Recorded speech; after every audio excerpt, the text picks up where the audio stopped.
اب یہاں پر نبی اکرم نور مجسم شفیع معظم صلی اللہ علیہ وسلم کی جو معرفت تھی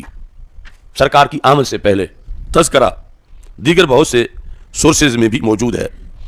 اس میں لکھا کانت الیہود تستنصر بمحمد صلی اللہ علیہ وسلم علی مشرک العرب، کہ یہود کی جنگ ہوتی تھی مشرکین عرب کے ساتھ تو وہ فتح مانگتے تھے سرکار کے نام کے صدقے. تستنصر یہ باب استفعال نصر سے، نصرت سے، مدد چاہنا، مدد مانگتے تھے. کیسے؟ بمحمد صلی اللہ علیہ وسلم، رسول اکرم صلی اللہ علیہ وسلم کے وسیلے سے مدد مانگتے تھے اور کہتے تھے اللہم بس ھذا النبی الذی نجدہ مکتوبا عندنا، اے اللہ جن کا نام ہماری کتابوں میں لکھا ہوا ہے محمد صلی اللہ علیہ وسلم، ان کو دنیا میں تو بھیج دے. اور اس دعا کے اندر بھی کہتے تھے حتی نعذب المشرکین،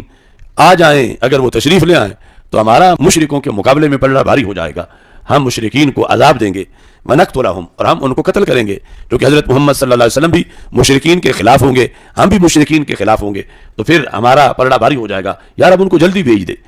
یعنی ایک تو سرکار کا نام لے کر مدد پہلے بھی طلب کرتے تھے اور دوسرا آمد کے بھی منتظر تھے کہ رسول پاک صلی اللہ علیہ وسلم کی ولادت ہو اور آپ دنیا میں ظاہر ہوں. فلما بعث محمد صلی اللہ علیہ وسلم ورأوا انہ من غیرہم، جب رسول پاک صلی اللہ علیہ وسلم کی ولادت ہوئی اور پھر چلتے چلتے وہ وقت آیا کہ آپ نے اعلان نبوت فرمایا تو کفروا بہ، انہوں نے انکار کر دیا کلمہ پڑھنے سے. اس کے پیچھے بھی ان کی ایک سیاسی بیس تھی، وہ اپنے آپ کو عرب کی اپوزیشن سمجھتے تھے یہود. اور جب رسول اکرم صلی اللہ علیہ وسلم عرب میں جلوہ گر ہوئے، یعنی یہ خاندان بنی ہاشم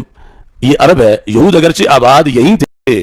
حجاز میں ہی، لیکن وہ اپنے آپ کو عرب نہیں کہلاتے تھے، وہ یہود تھے. اور انہیں انتظار تھا کہ رب ہمارے اندر بھیجے گا حضرت محمد مصطفیٰ صلی اللہ علیہ وسلم کو. اور جب رسول پاک صلی اللہ علیہ وسلم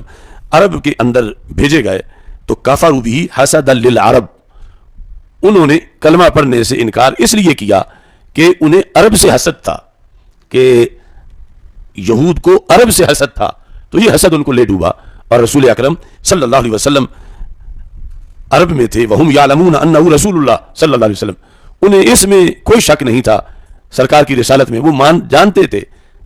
جانتے تھے کہ آپ اللہ کے رسول صلی اللہ علیہ وسلم ہیں، یہ انہیں پکا پتہ تھا. لیکن حسد کی بنیاد پر جب انہوں نے انکار کیا تو اللہ تعالیٰ نے فرمایا فلما جاءہم ما عرفوا کفروا بہ فلعنۃ اللہ علی الکافرین، کہ جو صرف اس بیس پر اپنے قبائلی تعصب کی بنیاد پر،